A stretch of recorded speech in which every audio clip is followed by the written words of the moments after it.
अस्सलाम वालेकुम dear students, आप देख रहे हैं दी मैथ्स गैलरी और मैं आपका ट्यूटर उस्मान अहमद गाजी। आज के इस लेक्चर में हमारा जो सबसे पहले टॉपिक है वो है जनरल एंगल्स, या जिनको हम को टर्मिनल एंगल्स भी कह सकते हैं। तो इनकी डेफिनेशन है the angles which have same initial and terminal side are called coterminal angles. For example ये देखें, ये हमारे पास इनिशियल साइड भी वही है और टर्मिनल साइड भी वही है, तो इसमें ये एंगल थीटा है। अब अगर हम यहाँ से एक चक्कर पूरा लगा के फिर से यहाँ पे आते हैं, इसी लाइन पे आते हैं, तो देखें इसकी भी इनिशियल लाइन वही है लेकिन और टर्मिनल लाइन भी वही है इसकी, ठीक है, साइड। लेकिन इसमें जो हमारे पास आ रहा है एंगल वो है पूरा एक चक्कर लगाने के बाद रोटेशन, एक पूरी 2 पाई की रोटेशन हो रही है। तो ये 2 पाई जो एंगल हुआ हमारे पास 2 पाई प्लस थीटा, तो वो थीटा का को टर्मिनल हुआ। इसी तरह एक और रोटेशन 2 पाई की कर दें तो 4 पाई हो गई। तो 4 पाई भी हमारे पास थीटा का, 4 पाई प्लस थीटा भी हमारे पास थीटा का को टर्मिनल एंगल हो गया। ठीक है जी, यानी कि थीटा पे ही आके मैच हो रहा है। अब इनकी एग्जांपल्स करते हैं हम। ये तो थीटा एंटी क्लॉकवाइज थे ये, अब ये क्लॉकवाइज भी माइनस में चले जाएंगे। अगर क्लॉकवाइज करेंगे तो ये -2 पाई प्लस थीटा, और ये दो रोटेशंस के बाद -4 पाई प्लस थीटा। तो अब ये देखें जी, जनरल फॉर्म क्या होती है, in general if theta is in radian then 2k pi plus theta, k belongs to integers, ये प्लस का भी हो सकता है, माइनस का भी हो सकता है, जीरो भी हो सकता है।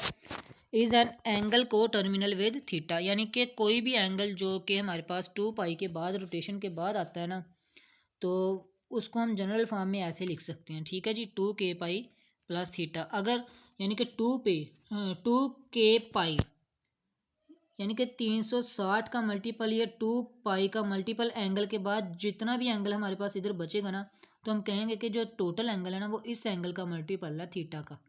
ठीक है जी, मैं एग्जांपल भी आपको बताऊंगा कि कैसे इसको हमने करना है। अब ये देखें 300 है ना, -300 डिग्री। तो अब देखें हमने पहले तो लिखना है 360, क्योंकि 360 या 2 पाई हमने लिखना है, तो इसके बाद जितना एंगल बचेगा वो हमने इधर लिखना है थीटा की। ठीक है जी, अब देखें हमने 360 लिखा। अब हमारे पास हमें तो चाहिए -300, तो -300 कैसे आएगा, अगर हम इसमें +60 कर दें और इसके साथ माइनस लगाएं तो हमारे पास -300 आ गया।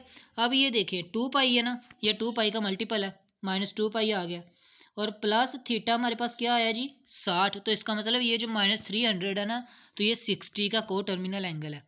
तो इसने हमें क्वेश्चन में यही कहा है कि आप प्रूव करेंगे ये जो सारे एंगल्स हैं ना वो 60 डिग्री के को टर्मिनल्स हैं।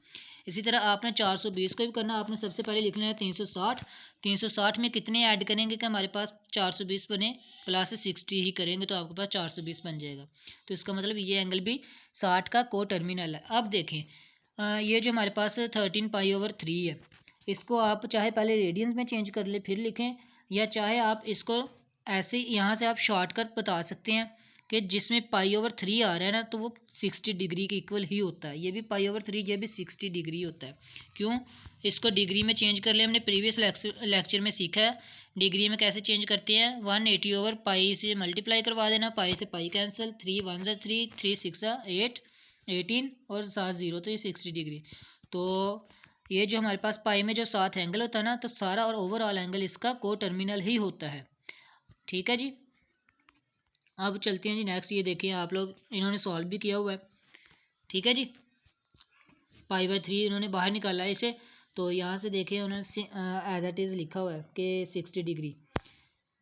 इस तरह ये क्वेश्चन नंबर 4 भी है। इसके बाद जी ये चीज़ें गिवन है जी हमारे पास, ये है जी 0 से लेके 90 डिग्री, 90 डिग्री से 180, 180 से 270, 270 से 360, एक रोटेशन कंप्लीट होती है। अब इनको क्वाड्रेंट्स का नाम दिया गया है कि ये जो 90 डिग्री तक का ये फर्स्ट क्वाड्रेंट है थीटा, फिर 90 से 180 तक सेकंड क्वाड्रेंट है, फिर 270 तक थर्ड क्वाड्रेंट है, और 360 तक फोर्थ क्वाड्रेंट है। ठीक है जी, इसके बाद है जी हमारे पास जो हमने आज के लेक्चर में पढ़ना वो हमने पढ़ लिया, को टर्मिनल एंगल्स पढ़ लिया। Angles have same initial side are called coterminal. Same initial side and same, इधर लिखना था same initial side and same terminal side. ठीक है जी, are called coterminal angles. अब इसके बाद आपको ये आप ना मशक करने से पहले ना ये जो चीज़ें मैंने लिखी हैं ना अलहदा पेज पे, ये आप भी अलहदा पेज पे लिख लें, ये आपके काम आएंगे मशक में कि साइन थीटा जो होता है वो 1 ओवर कोसेकंड थीटा के इक्वल होता है, इसी तरह कोसेकंड थीटा जो होता है वो 1 ओवर साइन थीटा के इक्वल होता है, यानी कि दोनों एक दूसरे के रेसिप्रोकल होते हैं। इसी तरह जो कोस थीटा और सीकंड थीटा होते हैं ना, वो एक दूसरे के रेसिप्रोकल होते हैं। साइन और कोसेकंड, कोस और सीकंड, टैन और कॉट, ये जो सारे के सारे ट्रिग्नोमेट्रिक रेशियोज है ना, ये एक दूसरे के रेसिप्रोकल्स होते हैं। आल्सो हम कहीं कहीं पे ना ये वाली चीज़ भी यूज़ करेंगे कि टैन थीटा जो होता है वो साइन थीटा और कोस थीटा के इक्वल भी होता है, ये चीज़ भी हम यूज़ करेंगे। ठीक है जी। इसके अलावा अगर tan theta sine over cos theta के इक्वल होता है तो कॉट थीटा इसका रेसिप्रोकल है, तो इसका मतलब cot theta cos theta over sine theta के इक्वल होगा। ठीक है जी। इसके अलावा हमारे पास जो फर्स्ट क्वाड्रेंट है उसमें तमाम ट्रिग्नोमेट्रिक रेशियोज जो होती है ना वो सारी की सारी पॉजिटिव होती हैं। क्या साइन, क्या कोस, क्या कोसेकंट, सीकंट, टैन, कॉट, ये सारे के सारे इसमें पॉजिटिव होते हैं। ठीक है। अब सेकंड क्वाड्रेंट में, ये सेकंड क्वाड्रेंट है, इसमें साइन और इसका जो रेसिप्रोकल होता है कोसेकंट, सिर्फ वही पॉजिटिव होंगे, बाकी सारे क्या होंगे, नेगेटिव होंगे। थर्ड वाले में टैन और इसका रेसिप्रोकल कॉट, ये पॉजिटिव होंगे, बाकी सारे नेगेटिव। और फोर्थ वाले में कॉज और सीकंट, ये दोनों पॉजिटिव होंगे, बाकी सारे के सारे नेगेटिव होंगे। ये आप अपनी अलग कॉपी पे लिख लें। इसके बाद हमने ये वैल्यूज़ यूज़ करनी है कि साइन की वैल्यू 0 पे 0 होती है, 30 पे 1/2 होती है, 45 पे 1/2 अंडर रूट होती है, 60 पे हमारे पास 3√2 और 90 पे हमारे पास 1 होती है। ठीक है जी। इस सारे टेबल को आप ज़ुबानी भी बना सकते हैं। कैसे? आपने सिर्फ इतना सा टेबल याद रखना है, साइन का ये 90 तक याद रखना है। उसके बाद साइन का 90 के बाद 120, 135, 150 और 180, आपने यही चीज़ें इधर लिखनी। देखें 3√2, 3√2, 1/2 1/2 1/2 1/2 0 0। ठीक है जी। उलट करके लिख देना सारा। और यही चीज़ें आपने, ये वाली जो चीज़ें लिखी हैं सारी की सारी, ये आपने कोज के लिए इधर लिख देनी है और इनका ही उलट आपने इधर लिख देना और साथ में माइनस लगा देना। और फिर टैन के लिए आपने कौन सी वैल्यूज फाइंड करनी है, साइन ओवर कोसाइन कर देना आपने, टैन की वैल्यू आ जाएगी 0/1 is equal to 0, 1/2/3√2 is equal to 1/3√। और इन दोनों को डिवाइड करेंगे तो आपके पास 1 आंसर आएगा, इनको डिवाइड करेंगे तो आपके पास 3√। और 1/0 या something over 0 is called infinity, तो ये अनडिफाइंड हो जाएगा। इसी तरह ये हो जब ये चीज़ें रेशियोज होंगे हमारे पास डिवाइड, तो हमारे पास ये आंसर जाएंगे टैन के। ठीक है जी। तो ये आपने याद रखनी है। इसके बाद आपको ये 3 फार्मूलाज या 3 आइडेंटिटीज़ याद रखना पड़ेंगी जी। Cos square theta plus sine square theta is equal to 1 होता है। फिर secant square theta is equal to 1 plus tan square theta होता है। और cosecant square theta is equal to 1 plus cot square theta होता है। ठीक है जी। अगर आप ये चीज़ें अलहदा पेज पे लिख लेते हैं और इन्हें को याद कर लेते हैं तो एक्सरसाइज 9.2 आपके लिए कुछ भी नहीं है फिर। ठीक है जी। ये एग्जाम्पल है जी, साइन स्क्वायर पाई ओवर 6, इसका मतलब है कि साइन पाई ओवर 6 का स्क्वायर। ठीक है जी। अब पाई ओवर 6 किसके इक्वल होता है, 30 डिग्री के, आप लोग फाइंड कर लीजिएगा। और पाई ओवर 3 होता है जी 60 के, और पाई ओवर 4 45 डिग्री के। तो आपने इन सब की वैल्यूज़ को फाइंड करना है। ठीक है जी। ये देखें, ये लिखे हुए हैं इन्होंने, इनकी वैल्यूज़ को आपने फाइंड करना है, इनके स्क्वायर्स लेने हैं और उनको ऐड करके आंसर लिख देना है। ठीक है जी। सारी वैल्यूज़ जो टेबल आपको गिवन है ना, उस टेबल से आपने इनकी वैल्यूज़ फाइंड करनी है। इफ़ एक्स टैन एक्स, देखें टैन 60 हमारे पास ये होता है, एक्स की वैल्यू हमने फाइंड करनी है। साइन 45 हमारे पास 1/2 under root, cos 45 1/2 under root is equal to tan 45 हमारे पास 1 होता है और कोस 60 हमारे पास 1/2 होता है। इनको वैल्यूज़ पुट कर दें तो आपके पास एक्स की वैल्यू आ जाएगी 3√2। ठीक है जी। अब हमारे पास ये एक और एग्जाम्पल थी कि साइन थीटा उन्होंने हमें गिवन दिया -1/2 अंडर रूट। तो अगर आप लोग देखें तो साइन किस क्वाड्रेंट में पॉजिटिव होता है, पहले में भी सारे पॉजिटिव होते हैं, सेकंड में साइन और कोसेकंड पॉजिटिव होता है। तो इसका मतलब साइन की वैल्यू नेगेटिव है ना, तो साइन या तो इधर मौजूद होगा या फिर इधर मौजूद होगा। ठीक है जी। अब देखें, वी नो दैट हमने कोज की वैल्यू फाइंड करनी है। इसमें मेरे ख्याल से उसने ना एग्जाम्पल में कहा कि तमाम ट्रिग्नोमेट्रिक रेशियोज की वैल्यूज फाइंड करें। ठीक है, साइन की उसने गिवन दिया तो हम यहाँ से कोज की वैल्यू फाइंड कर सकते हैं। अब कोज की वैल्यू आई है जी हमारे पास +-1/2 अंडर रूट। तो उसने गिवन दिया, अगर आप क्वेश्चन देखें यहाँ से मिसिंग है, तो उसने कहा कि जो थीटा है ना वो फोर्थ क्वाड्रेंट में है। तो फोर्थ क्वाड्रेंट में सारी वैल्यूज नेगेटिव होती हैं सिवाय कोज और सीकंट के। तो सीकंट और कोज पॉजिटिव होंगे, तो इसका मतलब हमारे पास जो कोज की वैल्यू आएगी वो पॉजिटिव आएगी। ठीक है जी। पॉजिटिव का 1/2 अंडर रूट। अब हमने टैन की वैल्यू निकालनी है, तो साइन की वैल्यू हमारे पास मौजूद है और कोस की वैल्यू मौजूद है, तो साइन ओवर कोस हम लिख के तो इसकी tan की वैल्यू -1 आती है। अब यहाँ से कोसिकेंट, सीकेंट और कोट इनके रेसिप्रोकल्स हैं, तो उनकी वैल्यूज आपने फाइंड कर लेनी इजीली।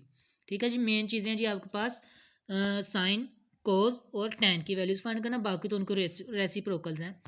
अब देखिए, find the values of remaining trigonometric functions if cos theta is equal to 9/41 and terminal side lies in first quadrant. First quadrant में सारे पॉजिटिव होते हैं। ठीक है जी, तो cos भी पॉजिटिव है। यहाँ से आपने ये वाला फार्मूला यूज करके साइन की वैल्यू फाइंड कर लेनी है। साइन की वैल्यू फाइंड करेंगे तो साइन ओवर कोस का फार्मूला लगा के आपने tan की वैल्यू फाइंड कर लेनी है। फिर आपने बाकी जो 3 रहती हैं उनको आपने रेसिप्रोकल कर देना। साइन का रेसिप्रोकल लेंगे तो आपके पास कोसिकेंट की वैल्यू आ जाएगी, tan का रेसिप्रोकल लेंगे तो कोट की वैल्यू, और कोस का रेसिप्रोकल लेंगे तो आपके पास सीकेंट की वैल्यू आ जाएगी। ठीक है जी, एग्जाम्पल नंबर 6 भी उसी तरह है, बस उसने कहा कि जो टर्मिनल साइड का एंगल है वो थर्ड क्वाड्रेंट में, थर्ड क्वाड्रेंट में सिर्फ tan और कॉट पॉजिटिव होते हैं, बाकी सारे नेगेटिव होते हैं। ठीक है जी, अब इसने कॉट की वैल्यू दी है तो हमें पता है कि कॉट से हम कोसिकेंट फाइंड कर सकते हैं, क्योंकि cosecant square theta is equal to 1 plus cot square theta. यहाँ से कोसिकेंट स्क्वायर थीटा मालूम करें, तो चूंकि ये थर्ड क्वाड्रेंट में, तो थर्ड क्वाड्रेंट में tan और कॉट पॉजिटिव होते हैं, बाकी नेगेटिव, तो कोसिकेंट की वैल्यू आएगी नेगेटिव में। ठीक है जी, ये कोसिकेंट की वैल्यू आ गई। अब देखें, कॉट आपको गिवन है, इसने क्या कहा थी, फाइंड द कोसिकेंट थीटा, सिर्फ इसने कहा कोसिकेंट थीटा ही फाइंड करे, तो वो हमने फाइंड कर लिया। ठीक है जी, अब ये बाकी ऑब्जर्वेशंस हैं कि साइन जो माइनस थीटा होता है वो माइनस साइन थीटा के इक्वल होता है, माइनस बाहर आ जाती है, कोसिकेंट की माइनस बाहर आ जाती है। अब कोस माइनस को खा जाता है और सीकेंट भी माइनस को खा जाता है, और tan के भी माइनस बाहर आ जाती है और कॉट के भी, यानी कि सिर्फ इन फंक्शंस में से जो कोस होता है ना वो माइनस खाता है, और कोस का रेसिप्रोकल सीकेंट ये माइनस को खा जाते हैं, बाकी जो होता है वो वैसे ही माइनस फंक्शन के बाहर आ जाती है, ट्रिग्नोमेट्रिक फंक्शन के। ठीक है जी, अब चलते हैं जी एक्सरसाइज की तरफ। अगर आपको एग्जांपल्स अच्छे से समझ आ चुकी हैं तो फिर एक्सरसाइज आपके बाएं हाथ का खेल है जी। ठीक है, चलें जी, फर्स्ट है जी, इसके हमने को टर्मिनल एंगल्स फाइंड करने, देखने के 30 के, 60 के, 90 के को टर्मिनल है। तो सबसे पहले क्या करना, हमने इसको 360 लिख लेना है, और प्लस कितने करेंगे, 90 आ जाए 30, इसका मतलब ये 30 का को टर्मिनल है। -227 -270, उसको हमने 360 लिखा, प्लस 90 किया, इसके साथ माइनस किया तो -270 आया, तो ये 90 का टर्मिनल है। इसी तरह बाकी के ये क्वेश्चन होंगे। ठीक है जी, अब इन 7 to 9 हमने क्या करना जी, फॉलोइंग को टर्मिनल हमने देखना है कि कौन सा हमारे पास एंगल जो π/4 का को टर्मिनल है। देखें इसमें π/4 आ रहा है ना, 7 को अगर साइड पे रखें तो इसका मतलब ये π/4 का को टर्मिनल है। अगर आपको यहाँ से ये ट्रिक नहीं याद रहती तो आपने क्या करना है, अगर शॉर्ट क्वेश्चन आता है ना, अगर तो आपके पास MCQ जाता है ये ट्रिक काम करेगी, अगर शॉर्ट क्वेश्चन आता है तो आपको सॉल्व करना पड़ेगा इस तरह से। आपने पहले इसको डिग्री में चेंज करना है, फिर इस डिग्री को आपने 360 लिखना है, 360 - 45, तो देखें यहाँ पे 45 आ रहा है, तो ये को टर्मिनल 45 का। ठीक है, ये ट्रिक लिखी है। इस तरह ये भी 45 का को टर्मिनल हो जाएगा, और ये भी π/4 का को टर्मिनल हो जाएगा। ठीक है जी, अब क्वेश्चन नंबर 10 में है कि कहते हैं कि कौन सा थीटा लाई करता है। ठीक है, कि किस क्वाड्रेंट में, देखें साइन नेगेटिव हो और कोस पॉजिटिव हो। कोस पॉजिटिव किस में होता है, पहले में और चौथे में, और साइन पॉजिटिव होता है इन दोनों में। तो ये कह रहा है साइन नेगेटिव हो, साइन इन दोनों में नेगेटिव होता है, तो कॉमन किस चीज़ में आ रहा है, इनमें। ठीक है जी, तो इसमें लाई करेगा। अब देखें जी सेकंड वाला जी, कोज नेगेटिव हो, साइन पॉजिटिव हो। ठीक है जी, कोज नेगेटिव किन में होता है, इनमें होता है, साइन पॉजिटिव किन में होता है, इनमें होता है, तो कॉमन पॉइंट्स ये दो आ रहे हैं, तो ये इसमें आएगा। तो ये सारे आंसर्स मैंने इसी तरह लिखे हुए हैं कि फर्स्ट क्वाड्रेंट में 5वां और 8वां आएगा जी, क्वेश्चन का आंसर फर्स्ट क्वाड्रेंट में आता है, फिर दूसरे और चौथे का आंसर सेकंड में आता है, तीसरे और सातवें का आंसर थर्ड में आता है, और पहले और छठे का आंसर फोर्थ में आता है। ठीक है जी, आप लोग इनको ट्राई कीजिएगा, आपसे हो जाएंगे इंशाल्लाह। अब हमारे पास ये क्वेश्चन हैं जी, कहते हैं प्रूफ करें फॉलोइंग को। कोस 60 का मैंने टेबल दिया था आपको, जो मैंने कहा कि अलग पेज पे लिख लें, वहाँ से आपने कोस 60 की वैल्यू फाइंड की तो वो आपके पास 1/2 आती है, और कोस 30 की वैल्यू आपके पास 300/2 आती है। अब लेफ्ट हैंड साइड तो आपके पास इजीली फाइंड हो चुकी है। ठीक है, 1/2। अब आपने राइट हैंड साइड फाइंड करनी है, तो राइट हैंड साइड में कोस 30 की जगह आपने 300/2 रखा, और चूंकि इसका स्केयर है आप लोग देख सकते हैं, तो इसका स्केयर ले लिया। जब स्केयर लेंगे, स्केयर से स्केयर रूट कैंसिल, 2 का स्केयर 4, तो देखें 3/2 - 1, तो यहाँ से 3/2 - 1 करें, 1/2 आंसर आता है। देखें इसका भी आंसर 1/2, इसका भी आंसर 1/2, तो ये आंसर आ गया equal. So left hand side is equal to right hand side. ठीक है जी, इसी तरह का क्वेश्चन नंबर 2 आपने टेबल याद रखने हैं इनके, और वैल्यूज को पुट करके आंसर्स लिख देनी है, ठीक है जी। लेफ्ट हैंड साइड और राइट हैंड साइड इक्वल हो जाए। लेफ्ट साइड पे तो पहले ही आंसर दिया हुआ आपने, साइन 45 होता है जी 1/2 अंडर रूट, और कोस 45 भी 1/2 अंडर रूट होता है। तो इनकी वैल्यूज पुट करें तो आपके पास आंसर आ जाएगा, ठीक है जी। अब ये रेशोज आपने फाइंड करनी है, रेशोज देखें, साइन 30, साइन 45, साइन 60, साइन 90, ये हमारे पास होता है जी टेबल। इनकी वैल्यूज आप पुट कर दें, इनके स्केयर्स लें तो आपके पास ये आंसर आता है, ठीक है। अब इनको हम लिख सकते हैं कि 1/4 लिख लिया। अब इसको 2/4 लिख सकते हैं 1/2 को। 2/4 मीन 2 1 2 2 2 4, 1/2 आ गया। अब 3/4 को वैसे ही, और 1 को हम लिख सकते हैं 4/4, तो 4 से 4 कैंसिल, आंसर 1 आ गया। तो देखें इनके डिनोमिनेटर्स जो हैं वो सेम है ना, 4 4 4, ठीक है, सबके डिनोमिनेटर सेम है। और ऊपर इनकी रेशो क्या बन रही है, 1 2 3 4, ठीक है जी। तो यही तो हमने प्रूव करना है कि इनकी रेशो क्या आती है, 1:2:3:4 आती है, ठीक है जी। तो ये प्रूफ हो गया। अब क्वेश्चन नंबर 15 है जी, ये देखें, इससे रिलेटेड हमने एग्जांपल्स भी की थी। कहता है जी अगर कोस थीटा हमारे पास 12/13 हो तो बाकियों की वैल्यूज फाइंड करें। और थीटा किस में लाई करता है, फोर्थ में। फोर्थ में देखें कोस थीटा और सीकंड थीटा पॉजिटिव होते हैं, बाकी जिसका भी आंसर आएगा वो आपने नेगेटिव में लेना है। कोस थीटा में आपने साइन थीटा फाइंड कर सकते हैं। आपने जब भी कोस थीटा गिवन हो तो ये फार्मूला लगा के साइन थीटा, या साइन थीटा गिवन हो तो ये फार्मूला लगा के आपने कोस थीटा फाइंड कर लिया करना है। और बाद में आपने साइन थीटा और कोस थीटा से आपने टैन थीटा फाइंड कर लिया करना है, और बाद में इनके आपने रेसिप्रोकल्स ले लिया करने, ठीक है। यानी कि इन सभी क्वेश्चंस में आपके सिर्फ दो फार्मूलाज यूज होने हैं, एक cos square theta plus sine square theta over is equal to 1 वाला, और एक sine theta over cos theta is equal to tan theta वाला फार्मूला, ठीक है जी। ये दो फार्मूलाज यूज होंगे। और चौथा क्वाड्रेंट आपने याद रखना है कि इसमें साइन थीटा की वैल्यू नेगेटिव होती है तो हमने नेगेटिव लेनी है, ठीक है जी, -5/13। तो टैन थीटा का आंसर ये आ गया। बाकी वैल्यूज इनके रेसिप्रोकल्स लें तो उनका आंसर आ जाएगा, ठीक है जी। 16 में देखें उसने किसकी वैल्यू दी है, टैन थीटा की वैल्यू दी है। तो टैन थीटा की अगर वैल्यू दी है तो टैन थीटा का फार्मूला क्या होता है जी, secant square theta is equal to 1 plus tan square theta. तो अगर आप यहाँ पे ये लिखेंगे sir tan theta is equal to sine theta over cos theta, तो टैन थीटा में साइन थीटा की वैल्यू -1, कोस थीटा की वैल्यू 3, क्यों जी, कोस थीटा की वैल्यू -3 क्यों नहीं ले सकते, साइन थीटा की वैल्यू 1 क्यों नहीं ले सकते। तो ये सारा जो होती है गड़बड़ हो जाएगी, इसमें ये आंसर ठीक नहीं आएगा, ठीक है जी। तो आपने क्या करना है, यहाँ से पहले सीकेंट थीटा मालूम करना है। जब भी आपको टैन, सीकेंट या कॉट और कोसीकेंट दिए होंगे ना, तो आपने ये दो फार्मूलाज यूज़ करने हैं, एक सीकेंट वाला और एक कोसीकेंट वाला फार्मूला यूज़ करना है। फिर आपने साइन और कोस की वैल्यूज बाद में फाइंड करनी है, ठीक है। आपने ये फार्मूला यूज़ किया जी, secant square theta is equal to 1 plus tan square theta. तो यहाँ से आपने सीकेंट थीटा की वैल्यू फाइंड की, चूंकि ये सेकंड क्वाड्रेंट में तो इसमें सीकेंट थीटा नेगेटिव होता है, तो हमारे पास इसका नेगेटिव में आंसर आया। अब चूंकि कोस थीटा हमारे पास सीकेंट का रेसिप्रोकल होता है तो इसका भी आंसर आ गया। अब हमने यहाँ से कोस से साइन की वैल्यू फाइंड कर सकते हैं, ठीक है जी। साइन की वैल्यू आ जाएगी हमारे पास, साइन चूंकि सेकंड में है तो सेकंड में साइन पॉजिटिव होता है, साइन की वैल्यू पॉजिटिव आ गई, ठीक है जी। अब जो वैल्यूज हमारे पास बची है उनके रेसिप्रोकल्स ले लें। साइन का रेसिप्रोकल लिया तो ये आ गया, टैन का रेसिप्रोकल लिया तो हमारे पास कॉट की वैल्यू आ गई। अब कोस की थीटा की वैल्यू गिवन है, टर्मिनल आर्म सेकंड क्वाड्रेंट में है, तो सेकंड क्वाड्रेंट में सिर्फ साइन और कोसेकेंट पॉजिटिव होते हैं, बाकी सारे नेगेटिव होते हैं। कोस की वैल्यू तो आप कोस square theta plus sine square theta वाला फार्मूला लगाएं तो आप साइन की वैल्यू फाइंड कर लें। फिर tan theta is equal to sine theta over cos theta लगाएं तो आप टैन की वैल्यू फाइंड कर लें। और बाद में आपने क्या करना है, इनके रेसिप्रोकल्स लेके बाकी जो रेशोज बचती हैं उनकी वैल्यूज फाइंड कर लेनी है, ठीक है जी। अब क्वेश्चन नंबर 18 है जी हमारे पास, साइन थीटा की वैल्यू गिवन है तो आपने कोस square theta plus sine square theta की वैल्यू फार्मूला लगा के देखें, वही फार्मूले को हमने रीअरेंज किया है, तो आपने कोस थीटा की वैल्यू फाइंड कर लेनी है। फिर sign theta over cos theta से आपने टैन की वैल्यू फाइंड कर लेनी है। फिर आपने इनके रेसिप्रोकल्स ले लेने हैं, ठीक है जी। अब चूंकि फर्स्ट क्वाड्रेंट में है तो सारे क्या होंगे, पॉजिटिव होंगे, तो सब की वैल्यूज क्या आएंगी, पॉजिटिव आएंगी, ठीक है जी। अब यहाँ पे मैंने डायरेक्ट किया कि साइन का रेसिप्रोकल मैंने इधर ही लेके उसकी वैल्यू इधर ही लिख दी है, ठीक है। इसी तरह कोस का रेसिप्रोकल मैंने लेके उसकी वैल्यू साथ ही लिख दी है, और बाद में टैन फाइंड करने के बाद मैंने टैन का रेसिप्रोकल लेके उसकी वैल्यू साथ लिख दी है। यानी कि आप किसी भी तरीके से कर सकते हैं, इनके रेसिप्रोकल्स की वैल्यू बाद में भी लिख सकते हैं, पहले भी लिख सकते हैं फाइंड करने के बाद, ठीक है। तो गलत नहीं होगा आपका आंसर। क्वेश्चन नंबर 19 में भी ऐसे ही है जी, टैन थीटा अगर गिवन है तो हमारे पास ये वाला फार्मूला, आपने यहाँ से सीकेंड फाइंड करना है, सीकेंड का उलट होता है कोस, कोस आ जाएगा आपके पास। और ये चूंकि थर्ड क्वाड्रेंट में तो इसमें टैन और कोट पॉजिटिव होते हैं, बाकी नेगेटिव तो है, तो कोस का सीकेंड का रेसिप्रोकल कोस आ गया। अब कोस से आप साइन फाइंड कर सकते हैं, sine square theta plus cos square theta is equal to 1 वाला फार्मूला लगा के साइन फाइंड कर लेंगे तो आपके पास टैन भी मौजूद है, कोस भी मौजूद है, साइन भी मौजूद है, इनके रेसिप्रोकल ले लें, आपके पास आंसर्स आ जाएंगे, ठीक है जी। लेकिन इस क्वेश्चन में उसने हमें क्या कहा कि सिर्फ कोस थीटा और साइन थीटा की वैल्यू फाइंड करनी है, ठीक है।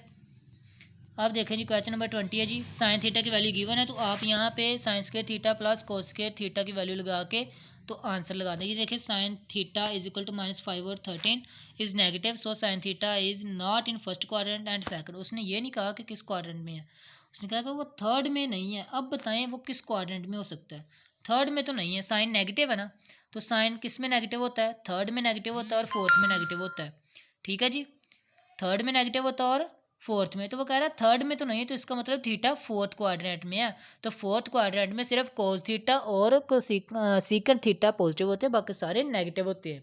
ठीक है जी, तो आपने यहाँ से पहले कोस थीटा फाइंड करना है, कोस थीटा आपने फाइंड कर लिया जी, वो वाला फार्मूला लगा के। ठीक है जी, तो कोस थीटा का आंसर क्या है, पॉजिटिव आ गया। अब देखें आपके पास कोस थीटा की वैल्यू भी आ गई, साइन थीटा की वैल्यू भी आ गई, क्योंकि साइन थीटा गिवन है, कोस थीटा आपने फाइंड कर ली। तो इस फार्मूले में इनकी वैल्यूज पुट कर दे, इनका स्केयर ले और माइनस कर दे, तो आपके पास आंसर आ जाएगा। ठीक है जी, बाकी वैल्यूज आपने फाइंड आउट नहीं करनी इस क्वेश्चन में। तो सिंपल आपका ये आंसर आ गया, cos square theta minus sine square theta is equal to 19/169। ठीक है जी, तो ये था आज का लेक्चर, जो मैंने कि ट्राई किया कि मैं आपको ज़रा तफसील से बता दूं। तो अगर आपको किसी भी क्वेश्चन में कन्फ्यूजन है तो आप लोग ना कमेंट सेक्शन में पूछ सकते हैं। तो नेक्स्ट लेक्चर तक के लिए इजाज़त दीजिए, अल्लाह हाफिज़।